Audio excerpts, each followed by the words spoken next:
Well, in Denmark, they took everything out in 1992, and lo and behold, the autistic rate went up even higher. Yeah, we took it out about 10 years ago, virtually all that, maybe a little trace, and our rates allegedly are going down.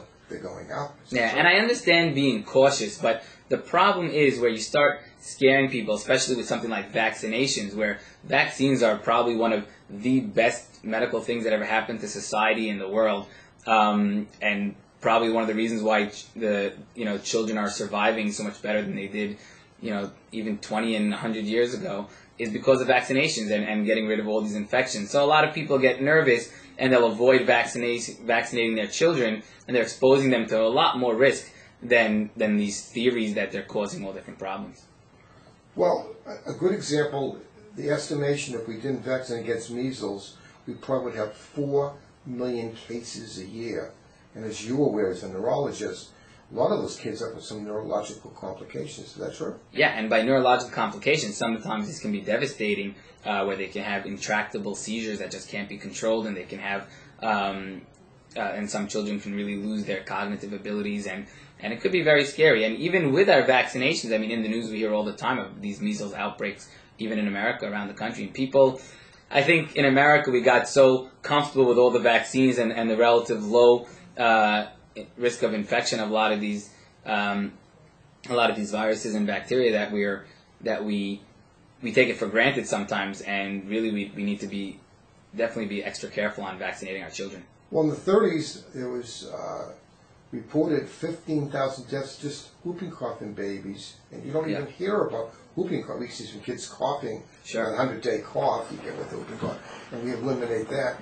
But I'm sure you live with some HIV meningitis in kids, of course. a couple of thousand cases a year, and the sequelae from that was terrible. Right. Pneumococcal meningitis is sort of like down in some cases occasionally. In meningococcal, we have actually older kids, those are down, but that's a scary thing, that meningitis, isn't it? Sure. I mean, and even one of the most recent vaccinations against varicella, the chickenpox. A lot of parents say, we all had chickenpox and we all turned out fine. What do we need the chickenpox vaccine for? And what people don't realize is that, yes, it doesn't happen to everyone, and it's only a minority of people that get chickenpox, but eventually they get a lot of neurological problems from varicella, from the virus itself, later on in life. And with the chickenpox vaccine, we can hopefully avert these. So in other words, if you ever get a diagnosis of a neurologically impaired kid, autism, and like that, there are programs available. Sure. Okay, the city, the federal government, up to the age of 3. After 3, it's a little bit difficult because the school system or the local school board has to have some programs in between. Some places are better than others, but nothing will go wrong getting the kid into a stimulation program, because obviously the government would pay for programs like that unless there was some real gains from it. Sure.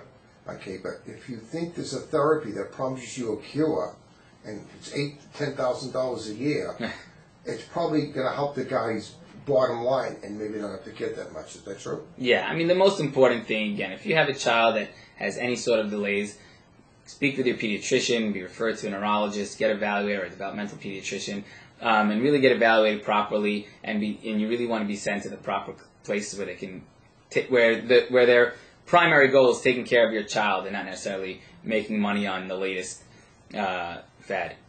I always believe that if you're going to have a kid with that question mark, we always have a pediatric neurologist or a developmental pediatrician see the kid before they go into one of the programs, just to make sure that we're on the right track. Because sometimes they have a master's in social work doing developmental history, and that may not be the same as a competent pediatric neurologist. Is that true? Yeah, of course. And a lot of times there are specific problems that can be diagnosed more than just, oh, he doesn't speak well or he doesn't walk well. A lot of times these are due to specific neurological problems, nerve, muscle, in the brain, anywhere, and that can really only be diagnosed properly by a pediatric neurologist.